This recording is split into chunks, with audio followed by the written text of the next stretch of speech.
وبعد تصريحات اللواء خالد مجاهد امام معبر رفح اللي رج بيه الدنيا، خبطت ركب الاسرائيليين في بعضيها. ايه التصريحات القوية دي؟ ايه التصريحات اللي بتقول لا مش احنا يعني اللي اتعمل معانا، اللي اتعمل في سوريا والعراق والاردن واتعمل على مستوى الدول العربية، بس الدول العربية ما بتقولش يعني عشان القواعد اللي عندها فاكرة انها حامياها. رقابهم خبطت بعضيها، قوم طلعوا من عندهم شويه ناس كده يتكلموا ويردوا على خالد مجاهد، بس مش رسمي زينا. احنا اللي طلع يتكلم من عندنا راجل دوله. انما هم طلعوا نشيطات وسربوا لهم شويه اخبار كده، اخبار هلاهوطه يعني، ما هياش الاخبار الحقيقيه اللي هم هيعملوها لو حصل الحكايه دي. يعني مثلا قال لك ايه، احنا هنضرب السد العالي، احنا هنضرب محطات الكهرباء، احنا هنضرب، دي اهدافنا بالنسبه للقوات الجويه بتاعتنا. انما مش هو ده الهدف. هو لما يقول لك هنا هو بيتك على حته تاني، يعني بدل ما يقول لك السد العالي هو بيقول السد العالي، هيروح يضرب سد النهضه وميه السد النهضه كتير. بس يا حسره عليك يا سودان، المشكله ان السودان هي اللي هتروح في الحكايه دي حاجه. الحاجه التانيه محطات الكهرباء، عندنا دفاع جوي ما شاء الله عليه بيرصد السبابه، وعندنا صواريخ بتضرب الطيارات بتاعتهم، عندنا كل حاجه وعندنا الاستعداد ده.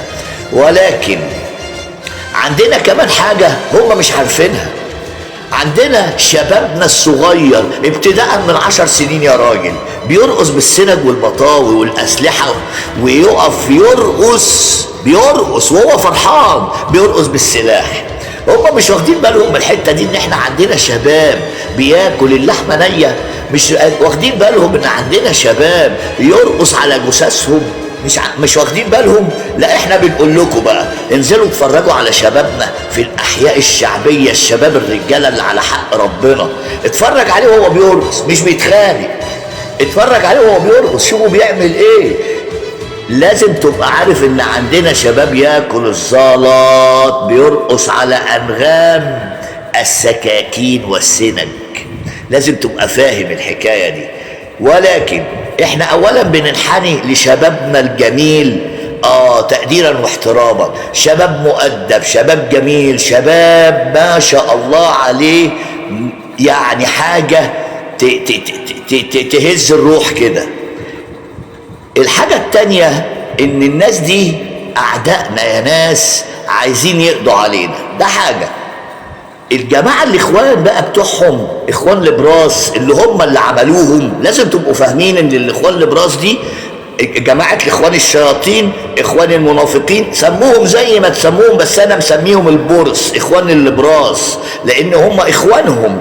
اخوان اللبراس دي ما بتحبناش، دي هم اللي زرعوها في الدين الاسلامي، وعشان يبقى الاسلام بياكل في بعضه زي الشيعه وزي داعش وزي حاجات كتير قوي، هم اللي عملوها. لازم تبقوا واخدين بالكم من الحكايه دي.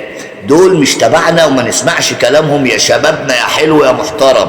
ومحدش يقول لي الشباب الجميل ده، محدش يقول اصل الجو صعب، الجو اللي جاي ليك انت، الدنيا اللي جايه ليك انت، بس نعدي المرحله اللي احنا فيها دي واتفرج على بلدك هتبقى قد الدنيا. انا بقول لكل الناس نهاركم جميل، وكل واحد يبص حوالين منه ويشوف الحلو فين والوحش فين. نهاركم جميل، نهاركم سعيد، ويا رب تكونوا في اسعد حال واطيب حال، وينصرنا على اعدائنا اعداء الدين يا رب العالمين. باي باي.